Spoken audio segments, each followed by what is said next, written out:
दोस्तों, आपने महाभारत तो देखी होगी और सुनी भी होगी, लेकिन क्या आपको ये पता है कि महाभारत में उत्तराखंड का काफ़ी जगह पर जिक्र हुआ है। और अगर आपको यह बात पहले से पता है तो यह बहुत अच्छी बात है। अगर आपको यह बात पता नहीं है तो बने रहिए मेरे साथ इस वीडियो में, क्योंकि आज मैं आपको बताने वाला हूँ कि उत्तराखंड की किस जगह से स्वर्ग जाने का रास्ता है। तो चलिए शुरू करते हैं।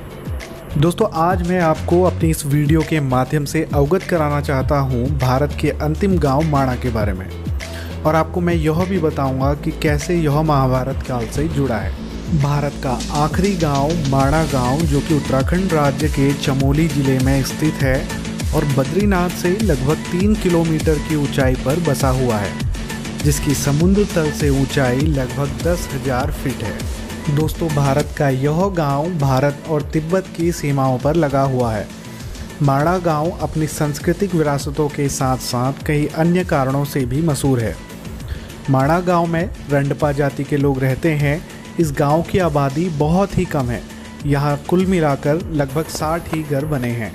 माणा गांव से लगे कई ऐतिहासिक दर्शनीय स्थल हैं, जिसमें कि गणेश गुफा और व्यास गुफा सबसे पहले आते हैं।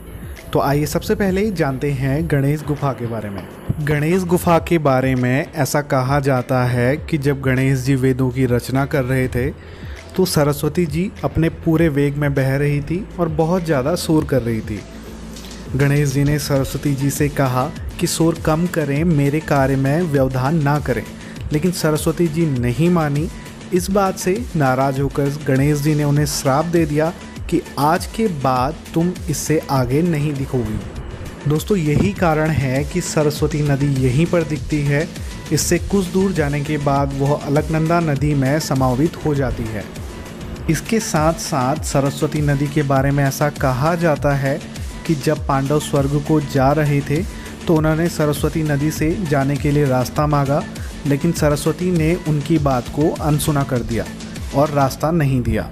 ऐसे में महाबली भीम ने 2 बड़ी शिलाएं उठाकर उसके रूप में रख दी और एक पुल का निर्माण किया।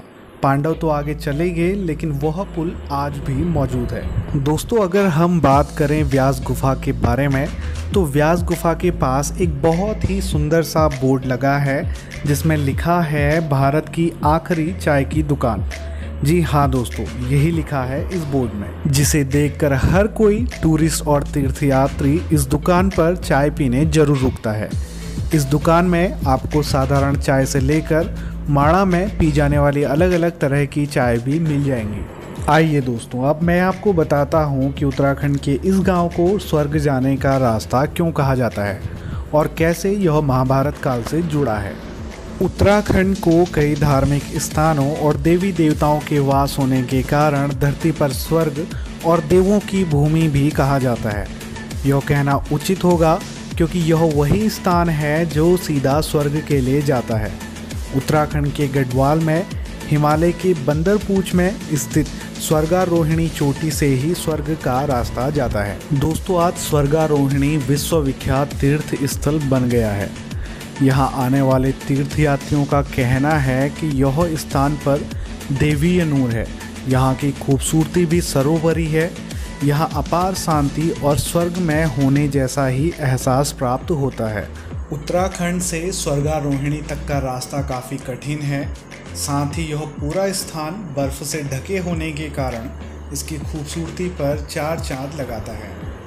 अब मैं आपको बताने वाला हूँ पांडवों की स्वर्ग यात्रा, जिसके लिए मैंने यह पूरा वीडियो बनाया है ताकि आप भी इसे पढ़ें, इसे देखें और माणा गांव की इस खूबसूरत कहानी या वास्तविकता को जानें। तो शुरू करते हैं। जब श्री कृष्ण सहित पूरे यदुवंशियों के मारे जाने से दुखी पांडव भी परलोक जाने का निश्चय करते हैं, और इस क्रम में 5 पांडव और द्रौपदी स्वर्ग पहुंचते हैं। जहां द्रौपदी, भीम, सहदेव और नकुल शरीर को त्याग कर स्वर्ग पहुंचते हैं, तो वहीं युधिष्ठिर सशरीर स्वर्ग पहुंचते हैं। यात्रा करते करते पांडव हिमालय तक पहुंच गए। हिमालय लांघकर पांडव आगे बढ़े तो उन्हें बालू का समुद्र दिखाई पड़ा। इसके बाद उन्होंने सुमेरु पर्वत के दर्शन किए। इसके बाद स्वर्ग जाने के रास्ते में सरस्वती नदी ने पांडवों की यात्रा रोक दी।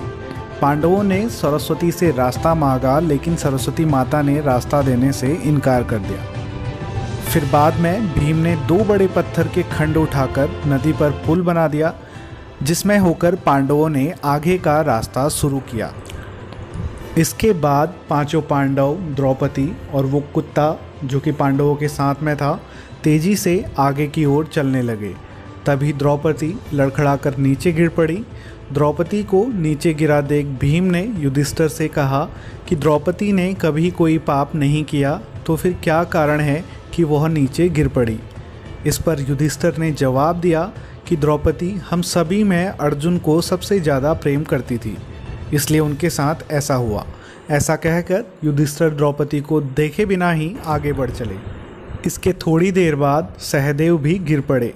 भीम ने सहदेव के गिरने का कारण पूछा तो युधिष्ठिर ने बताया कि सहदेव किसी को अपने जैसा विद्वान नहीं समझता था, इसी दोष के कारण इसे आज गिरना पड़ा है। इसके बाद थोड़ा सा और चलने के बाद नकुल भी गिर पड़े। भीम के पूछने पर युधिष्ठिर ने जवाब दिया कि नकुल को अपने रूप पर बहुत अभिमान था, इसलिए आज इसकी यह गति हुई है। थोड़ी देर बाद अर्जुन भी गिर पड़े। युधिष्ठिर ने भीम को बताया कि अर्जुन को अपने पराक्रम पर अभिमान था। अर्जुन ने कहा था कि मैं एक दिन शत्रुओं का नाश कर दूंगा, लेकिन ऐसा नहीं कर पाए।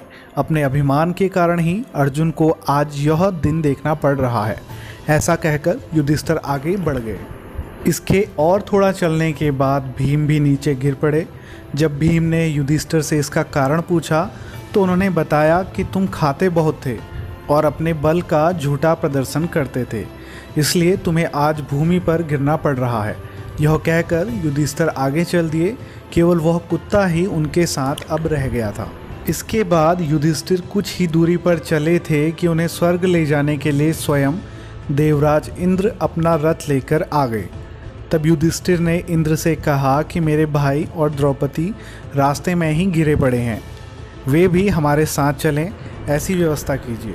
तब इंद्र ने कहा कि वे पहले ही स्वर्ग पहुंच चुके हैं, वे शरीर त्याग कर स्वर्ग पहुँचे हैं और आप सशरीर स्वर्ग में जाएंगे। इंद्र की बात सुनकर युधिष्ठिर ने कहा कि यह कुत्ता मेरा परम भक्त है, इसलिए मैं इसे भी स्वर्ग ले जाने की आज्ञा चाहता हूँ, लेकिन इंद्र ने ऐसा करने से मना कर दिया। काफ़ी देर समझाने के बाद भी जब युधिष्ठिर बिना कुत्ते के स्वर्ग जाने के लिए नहीं माने, तो कुत्ते के रूप में यमराज अपने वास्तविक स्वरूप में आ गए। वह कुत्ता वास्तव में यमराज ही थे। युधिष्ठिर को अपने धर्म की स्थिति देखकर यमराज काफ़ी प्रसन्न हुए। इसके बाद देवराज इंद्र युधिष्ठिर को अपने रथ में बिठाकर स्वर्ग ले गए। दोस्तों, पांडवों की स्वर्ग यात्रा से हमें सबसे बड़ी सीख यह मिलती है कि आप में जिस भी चीज़ का घमंड होता है वह एक दिन ज़रूर गिरता है। इसलिए हम सभी को जीवन में सबके साथ प्रेम के साथ रहना चाहिए और अपने घमंड को छोड़ देना चाहिए। इस वीडियो को बनाने का मकसद मेरा यह था कि भारत के लोग और भारत से बाहर रहने वाले लोग उत्तराखंड के इस गांव के बारे में जानें, समझें और यहाँ पर घूमने के लिए ज़रूर आएँ। दोस्तों, अगली वीडियो में मैं आपको बताऊंगा माणा गांव में आप कहां घूम सकते हैं और यहां पे क्या है खास। तो बने रहिए हमारे साथ मेरी अगली वीडियो आने तक। इस वीडियो को देखने के लिए आपका बहुत बहुत धन्यवाद। इस वीडियो को एक शेयर ज़रूर दीजिए। धन्यवाद आप सभी का।